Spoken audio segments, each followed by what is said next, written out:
is Perlini available? He looks like he's available, yeah. He's just coming off the ice here now, but he skated this morning, so I think he'd be an option for us, yeah.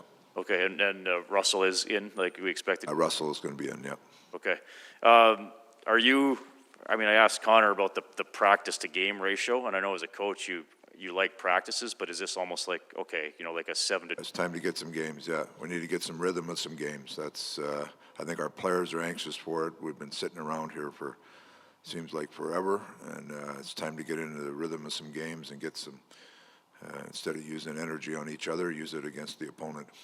Did you use every drill in your book over the last 2 weeks? There's a lot of coaching going on around here. Lots of drills being thrown out, yeah. But I give the players credit. They work. They're trying to get better. They're trying to get on top of this, and it's they deserve a lot of credit. They're doing whatever they can to get going here.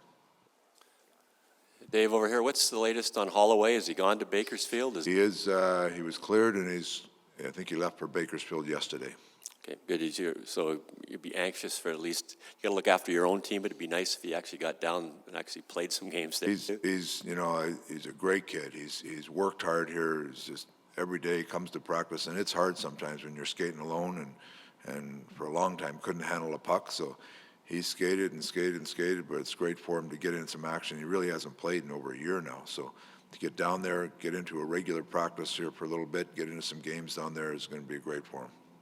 And I know you, as a coach, you look after your own team first, and you say you got to worry about my own team. When you pre-scout a team that you hardly ever see, like Florida, what are you looking for? What are you trying to show your team? Well, there's different things. You know the players. There's a lot of players that have been around, so you know the players well. But you look at their team; they're a high-skilled team.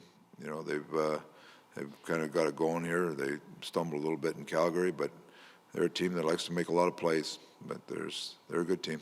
So what do you think of Joe Thornton still playing?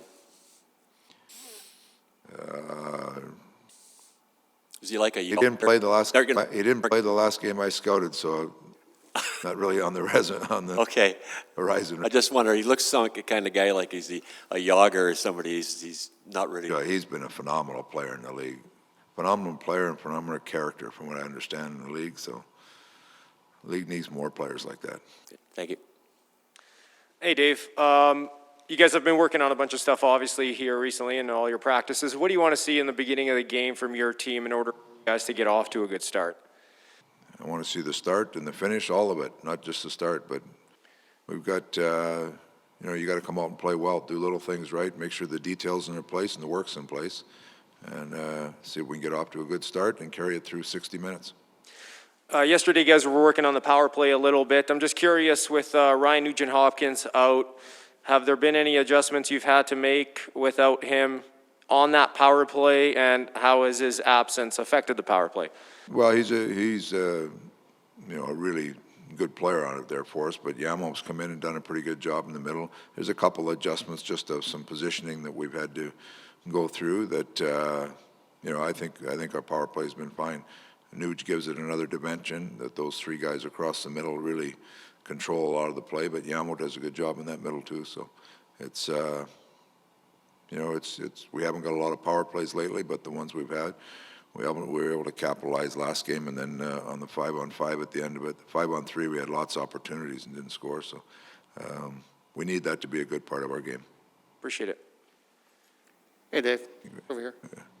Evan Bouchard has become such a big part of your blue line. He's playing lots of minutes, playing lots of situations. It's easy to forget that last year he was limited role. Like, this is a big step he took this year. When he has a tough night like he had the other night, how do you kind of get him back and saying, do you just forget about it? Do you try and teach moments, or how do you kind of deal with it? No, he's like all players. Like we talked yesterday, he is a young player still, but he's played a big role in our team. He's not as if we have to protect him. We play him in hard situations, and he's become a mature player like that. Him and Jimmy spend a lot of time together, and when he's playing well, or there's some things we got to clean up on, but that's no different from Jimmy spends a lot of time with Chris Russell too, So Evan he's all players are going to have some ups and downs and a tough game here and there, but if you look at the minutes he's played and the work he's put in this year, he's expanding his game to become a very good NHL player. So that will continue with him. Even though he might have a tough night now and then, he's got to jump right back at it and get at it. Is it just a maturity thing or a development thing for you, the change in confidence you have in him from last year to this year? It's the evolution of his game. You know, he was still hesitant in a lot of situations last year, and this year he's come in and he plays like an NHL player all the time. And that's the maturity of a young player, just feeling like he's playing well enough to fit in the league, to be an everyday player in the league, and that's where he is. Thanks, Dave. Dave, the revamped schedule came out. I'm sure you looked at it. It's pretty hectic.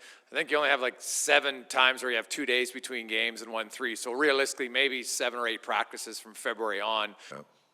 I know that you're looking for tonight and Saturday and everything, but when you plan your big picture, how does that impact it? Do you have to do certain things in the next 2 weeks in practice to keep it fresh because you might not have time to do it in February or May? Yeah, we went through our whole schedule with our team. We had that schedule last week that came out, so that was part of one of our meetings this week, that we went through the whole schedule, talked about, you know, how many games there are, where there's practice times, you get into the all-star breaks, and when you're allowed to practice, there's a lot of different factors come into it. So our players are aware of what we're at. Now, we put a real focus on this week, make sure we get good practices this week, but it is a challenge. That's no different than any other season. You know, you have runs in the schedule where you're limited practice time. You have to make sure you have the energy at the max to play games. But, you know, I don't know, it seems like we've been dealing with it for 3 years now, or 2 years, the stuff being thrown at you. So I think players have done a good job of reading and reacting, and you got to try to coach and practice when you can and make sure you're fresh enough to give you the best chance to win in games. So you'll try to monitor that as it goes on, you know, but I think it's gone. I've never seen a schedule change like this, other than it's out when the players think they got a 2.5 or 3 week break, and now there's 8 games in it or something. You know? Yeah, it's a big change. Yeah. Can you update us on Mike Smith and Nugent Hopkins? Is Smith skating on his own this week? Yeah, both of them skated early this morning. So we're hoping I think Nuge is a couple days away from maybe getting with the group and skating, but he's skated 3 or 4 days now. Smith continues to skate in the morning, and hopefully we can get him into a practice fairly soon. Same time as Nuge or after? I would say both of them. I wouldn't look to either of them till early next week at best. So those are the only 2 guys missing right now, Smith and Nugent Hopkins. Nobody in COVID or coming out of COVID or testing out any of that? We'll get the results from today yet. Haven't heard anything from today yet, but we haven't had the results back from yesterday yet, so we'll see. When your team's in a rut, I mean, mentally's the thing. When you're winning and you're swimming along, everyone's pretty upbeat. When you lose for a while, how do you help the mental state? How do you get guys come into the rink with the right mental state to turn this thing around? Yeah, I think our guys have done a good job of that lately. You know, you put the work in. You got to feel like you've earned the right to get out of it, and that's our players. Like I said, I give them a ton of credit. They worked hard this week. They want to get this thing going the right way. So everybody from the goaltenders out have put a lot of work in this week, and that's how when you feel good about the work you're doing, you can keep upbeat. You feel like you're moving the right direction. That's where our players are. Dave, just sorry here to the left. If you had, like you touched on it a bit earlier, just some things you want to see tonight.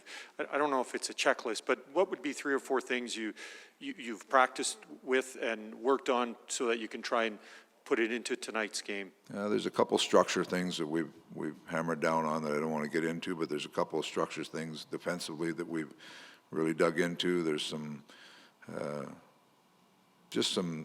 battle, the ability to compete longer on loose pucks and find loose pucks better. Just some things like that we've really dug into hard, so hopefully you get to see some of those things tonight.